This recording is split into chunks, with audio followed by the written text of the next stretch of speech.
Deuteronomy chapter 8. Be careful to follow every command I am giving you today, so that you may live and increase and may enter and possess the land that the Lord promised on oath to your ancestors. Remember how the Lord your God led you all the way in the wilderness these 40 years to humble and test you, in order to know what was in your heart, whether or not you would keep his commands.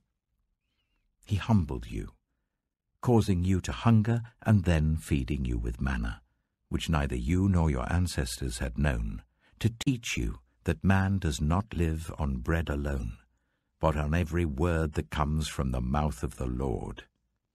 Your clothes did not wear out, and your feet did not swell during these 40 years. Know then in your heart that as a man disciplines his son, so the Lord your God disciplines you. Observe the commands of the Lord your God, walking in obedience to him and revering him. For the Lord your God is bringing you into a good land, a land with brooks, streams, and deep springs gushing out into the valleys and hills, a land with wheat and barley, vines and fig trees, pomegranates, olive oil and honey, a land where bread will not be scarce and you will lack nothing, a land where the rocks are iron and you can dig copper out of the hills. When you have eaten and are satisfied, praise the Lord your God for the good land he has given you. Be careful that you do not forget the Lord your God, failing to observe his commands, his laws, and his decrees that I am giving you this day. Otherwise, when you eat and are satisfied, when you build fine houses and settle down, and when your herds and your flocks grow large, and your silver and gold increase, and all that you have is multiplied, then your heart will become proud, and you will forget the Lord your God who brought you out of Egypt, out of the land of slavery. He led you through the vast and dreadful wilderness, that thirsty and waterless land, with its venomous snakes and scorpions.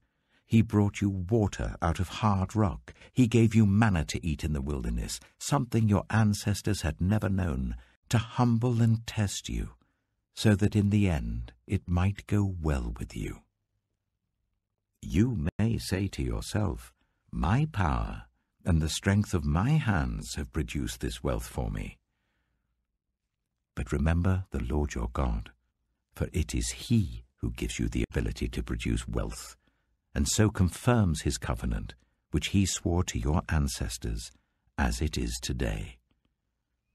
If you ever forget the Lord your God, and follow other gods and worship and bow down to them, I testify against you today that you will surely be destroyed. Like the nations the Lord destroyed before you, so you will be destroyed, for not obeying the Lord your God. Deuteronomy chapter 9. Hear, Israel. You are now about to cross the Jordan to go in and dispossess nations greater and stronger than you, with large cities that have walls up to the sky. The people are strong and tall, Anakites.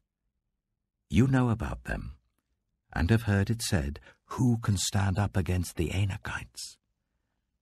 But be assured today that the Lord your God is the one who goes across ahead of you, like a devouring fire. He will destroy them. He will subdue them before you, and you will drive them out and annihilate them quickly, as the Lord has promised you.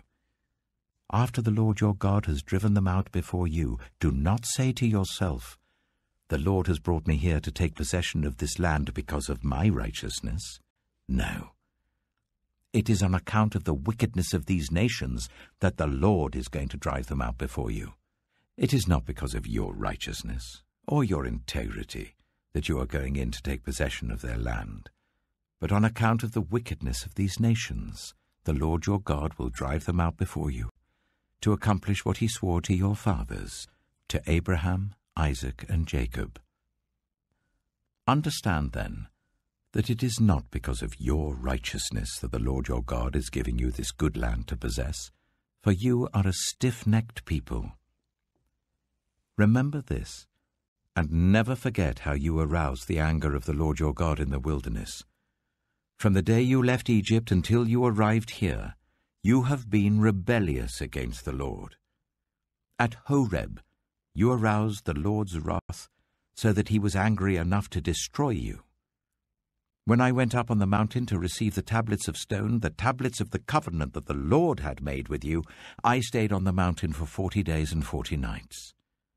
I ate no bread and drank no water. The Lord gave me 2 stone tablets inscribed by the finger of God. On them were all the commandments the Lord proclaimed to you on the mountain out of the fire on the day of the assembly. At the end of the 40 days and 40 nights, the Lord gave me the 2 stone tablets, the tablets of the covenant. Then the Lord told me, "Go down from here at once, because your people whom you brought out of Egypt have become corrupt. They have turned away quickly from what I commanded them, and have made an idol for themselves." And the Lord said to me, "I have seen this people, and they are a stiff-necked people indeed. Let me alone, so that I may destroy them and blot out their name from under heaven. And I will make you into a nation stronger and more numerous than they." So I turned and went down from the mountain while it was ablaze with fire. And the 2 stone tablets of the covenant were in my hands. When I looked, I saw that you had sinned against the Lord your God. You had made for yourselves an idol, cast in the shape of a calf. You had turned aside quickly from the way that the Lord had commanded you. So I took the 2 tablets and threw them out of my hands, breaking them to pieces before your eyes. Then once again I fell prostrate before the Lord for 40 days and 40 nights. I ate no bread and drank no water, because of all the sin you had committed, doing what was evil in the Lord's sight, and so arousing his anger. I feared the anger and wrath of the Lord, for he was angry enough with you to destroy you. But again the Lord listened to me. And the Lord was angry enough with Aaron to destroy him. But at that time I prayed for Aaron too. Also, I took that sinful thing of yours, the calf you had made, and burned it in the fire. Then I crushed it and ground it to powder as fine as dust, and threw the dust into a stream that flowed down the mountain.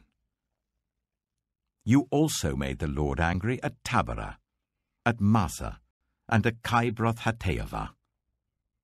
And when the Lord sent you out from Kadesh-barnea, he said, "Go up and take possession of the land I have given you."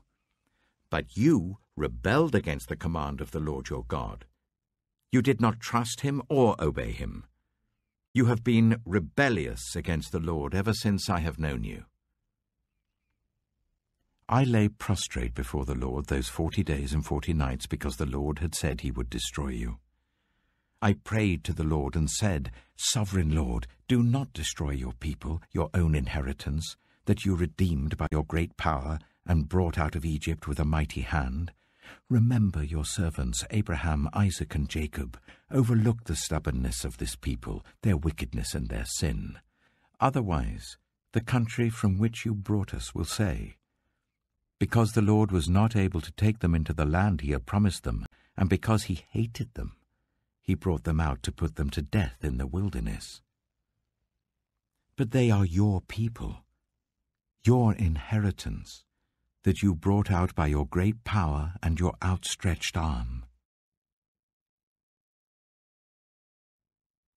Deuteronomy chapter 10. At that time, the Lord said to me, "Chisel out 2 stone tablets like the first ones and come up to me on the mountain. Also make a wooden ark. I will write on the tablets the words that were on the first tablets which you broke. Then you are to put them in the ark." So I made the ark out of acacia wood, and chiseled out 2 stone tablets like the first ones, and I went up on the mountain with the 2 tablets in my hands. The Lord wrote on these tablets what he had written before, the 10 commandments he had proclaimed to you on the mountain out of the fire on the day of the assembly.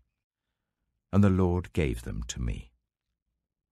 Then I came back down the mountain and put the tablets in the ark I had made, as the Lord commanded me, and they are there now. The Israelites travelled from the wells of Bene-Jaakan to Mosera. There Aaron died and was buried, and Eleazar his son succeeded him as priest.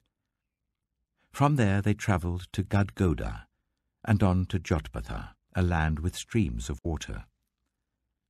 At that time the Lord set apart the tribe of Levi to carry the ark of the covenant of the Lord, to stand before the Lord to minister and to pronounce blessings in his name, as they still do today.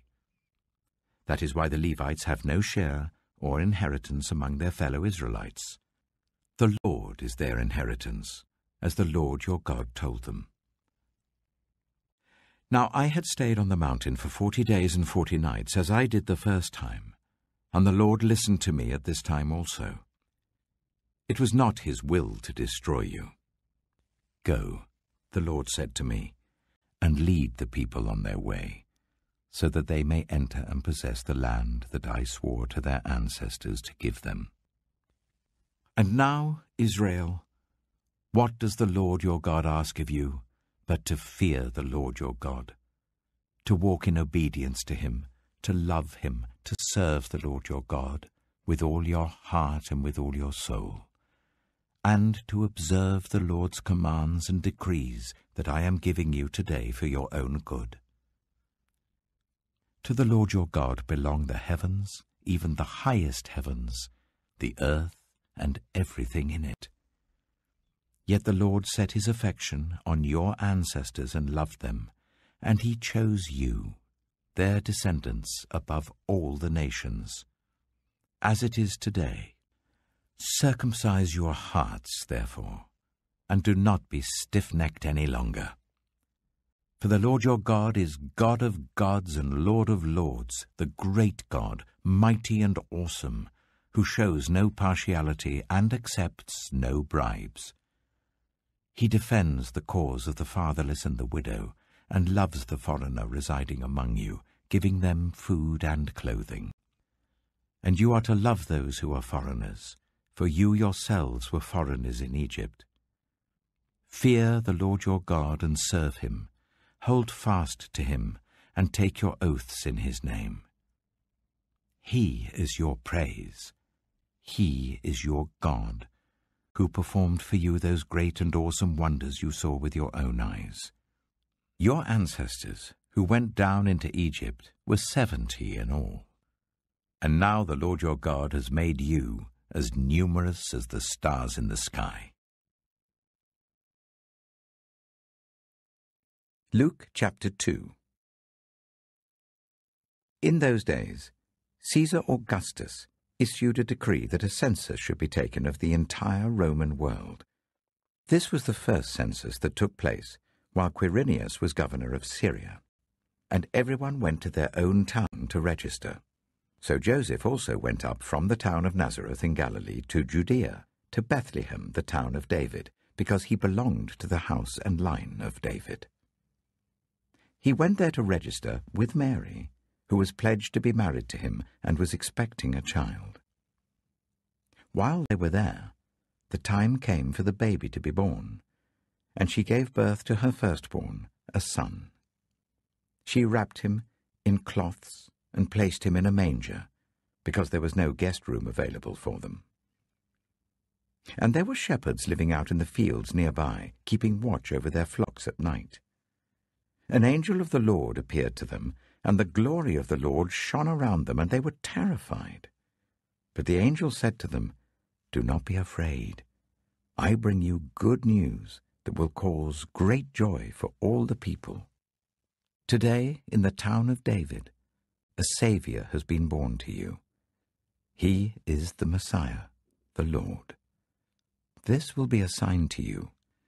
you will find a baby wrapped in cloths and lying in a manger." Suddenly, a great company of the heavenly host appeared with the angel, praising God and saying, "Glory to God in the highest heaven, and on earth peace to those on whom his favor rests." When the angels had left them and gone into heaven, the shepherds said to one another, "Let's go to Bethlehem and see this thing that has happened, which the Lord has told us about." So they hurried off and found Mary and Joseph and the baby, who was lying in the manger. When they had seen him, they spread the word concerning what had been told them about this child, and all who heard it were amazed at what the shepherds said to them. But Mary treasured up all these things and pondered them in her heart. The shepherds returned, glorifying and praising God for all the things they had heard and seen, which were just as they had been told. On the 8th day, when it was time to circumcise the child, he was named Jesus, the name the angel had given him before he was conceived.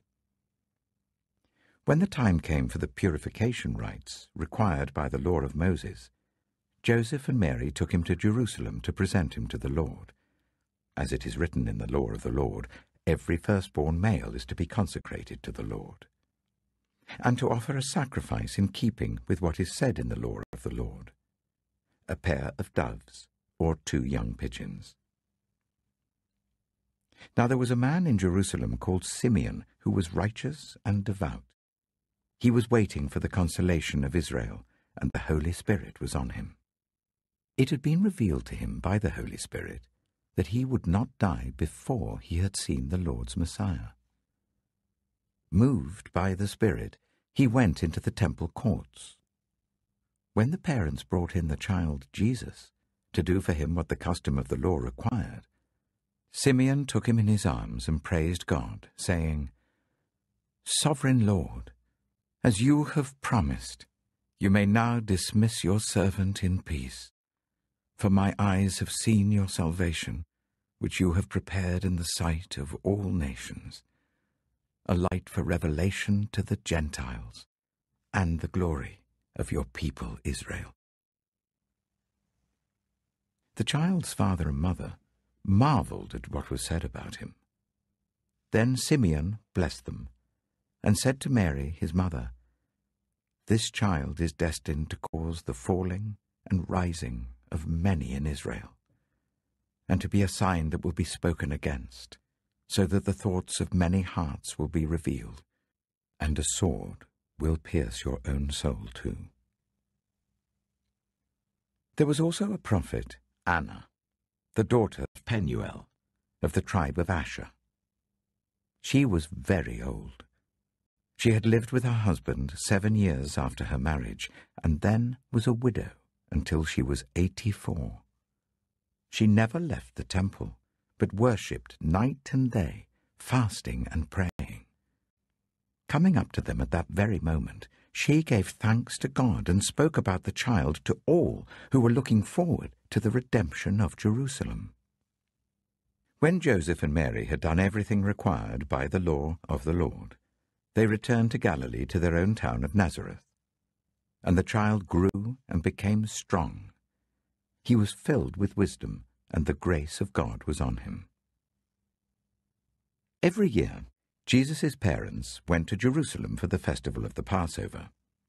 When he was 12 years old, they went up to the festival according to the custom. After the festival was over, while his parents were returning home, the boy Jesus stayed behind in Jerusalem, but they were unaware of it. Thinking he was in their company, they travelled on for a day. Then they began looking for him among their relatives and friends. When they did not find him, they went back to Jerusalem to look for him. After 3 days they found him in the temple courts, sitting among the teachers, listening to them and asking them questions. Everyone who heard him was amazed at his understanding and his answers. When his parents saw him, they were astonished. His mother said to him, "Son, why have you treated us like this? Your father and I have been anxiously searching for you." "Why are you searching for me?" he asked.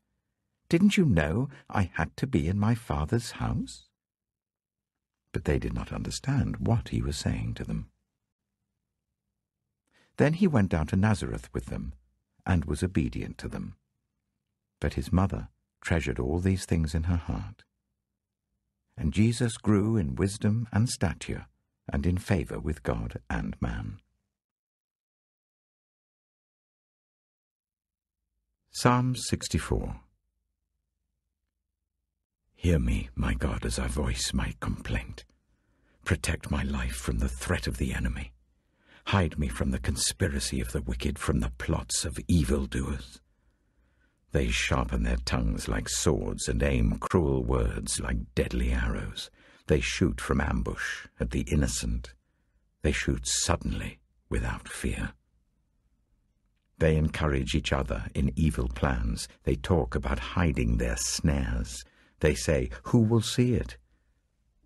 They plot injustice and say, "Oh, we have devised a perfect plan." Surely the human mind and heart are cunning. But God will shoot them with his arrows.